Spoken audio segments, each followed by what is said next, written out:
साथियों, जय हिंद, जय भारत, जय इंडियन आर्मी।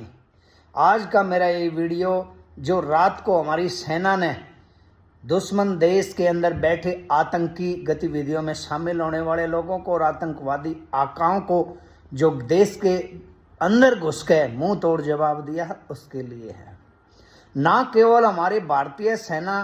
की हिम्मत, ताकत और उसके हौसले की हम दाद देते हैं, बल्कि जो हमारी सेना के बड़े बड़े कर्नल, जनरल, बेहतर रणनीतिकार हैं, युद्ध कौशल नेतृत्व है, उसकी भी हम पूरी प्रशंसा करेंगे। पाकिस्तान किसी भी तरह से हमारे बराबर नहीं टिकता दिखाई दे रहा है, ना तो हमारी आधुनिक हथियारों के आगे, ना हमारे देश के जो सेना के अधिकारी हैं उनकी रणनीति के आगे, और ना ही हमारे जो जाबाज लड़ाकू विमान चलाने वाले भारतीय आर्मी के सिपाही हैं उनके आगे कहीं भी पाकिस्तान डटता नजर नहीं आ रहा है। इसी की बदौलत है कि पाकिस्तान देश के अंदर घुस करके हमारी इंडियन आर्मी ने पाकिस्तान के 9 ठिकानों पर हमला किया है और हजारों आतंकवादी सोच के लोगों को जमीन के 100 फुट नीचे उतार दिया है। इस सारी चीजों से थर्राया पाकिस्तान का प्रधानमंत्री अपने देश के हड़कंप मचने और भय के माहौल को नियंत्रण करने के लिए मीडिया के माध्यम से झूठे बयान दिलवाए जा रहे हैं कि वहां पर कुछ ही आदमी मारे गए हैं और उन्होंने इंडियन आर्मी के 5-7 जेट मार गिराए हैं। ये वो केवल अपने देश में भय का जो माहौल बना हुआ है उसको नियंत्रित करने के लिए इस तरह की झूठी बयानबाजी करवा रहा है, लेकिन जो हमारी सेना का पराक्रम है, युद्ध कौशल है, अत्याधुनिक हथियार है और जो सेना का साहस और शौर्य है, उस पर हमें जरा भी शक नहीं होना चाहिए। और ये मान करके चलिए कि हजारों लोगों को जो युद्ध की कूटनीति होती है दो देशों के, उसके लिए सारी चीजें विस्तार से नहीं बताई जा रही हैं, लेकिन हजारों पाकिस्तानी दुश्मनों को, जो हमारे देश के दुश्मन है, जो हमारे देश के बर्बाद करना चाहते हैं, उनको उनके देश में जाकर के जमीन के नीचे हमारी सेना ने उतार दिया है, जिसके लिए हम 145 करोड़ भारतीय अपनी सेना के ऊपर गर्व करते हैं और उसको इस साहस और शौर्य के लिए उसको सलाम करते हैं।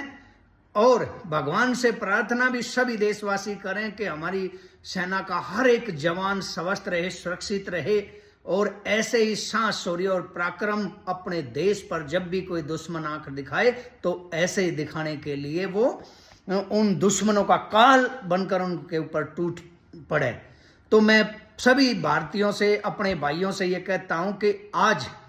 सभी तरह के मतभेद भूल करके सेना का साथ देने के लिए हर भारतीय को एक होने की जरूरत है।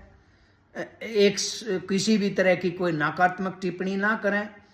कोई अफवाह ना फैलाएं, अफवाह पर भरोसा ना करें। कोई अगर देश विरोधी गतिविधि का आप कहीं पर देखते हो तो तुरंत प्रशासन को उसकी सूचना दें। और यह युद्ध यहीं पर खत्म नहीं हो गया, हो सकता है युद्ध का और बड़ा रूप बन जाए।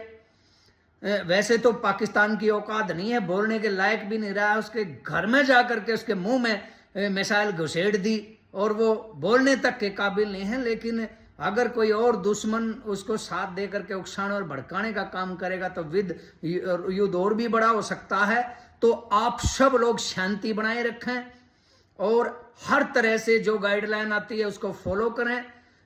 और इंडियन आर्मी का साथ दें। जरूरत पड़ने पर जो संभव मदद हो सके, जिसकी एडवाइजरी जारी करी जाए, उसके ऊपर आप सभी अपने काम छोड़ करके, जब तक ये युद्ध पूरी तरह से समापन नहीं हो जाता है, घोषणा नहीं हो जाती सरकार की तरफ से, जब तक हर देशवासी के लिए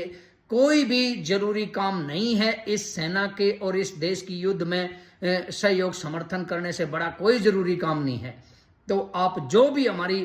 एडवाइजरी आती है उसके हिसाब से काम करें और हर स्थिति में अपने देश के सैनिकों के ऊपर भरोसा बनाए रखें। दुश्मन देश की मीडिया उसके प्रधानमंत्री के दबाव में क्या इजुल फिजुल बात दे रही है, अगर उनको आप मान रहे हो तो कहीं ना कहीं अपने देश की युद्ध नीति, कौशल नीति पर, अपने देश के बड़े सैनिक अधिकारियों की रणनीति पर हमारी आधुनिक मिसाइलों पर और अपने देश के सैनिकों पर शक कर रहे हो, जो बिल्कुल भी गलत बात है। क्योंकि दुश्मन देश तो वही कहेगा जो उसके फायदे की बात होगी। लेकिन हमारे देश की सेना, जिसको पूरी दुनिया आज से नहीं हजारों सालों से सलाम ठोकती आई है, वो भारतीय इंडियन आर्मी है, जिस पर हम हर भारतीय गर्व करते हैं।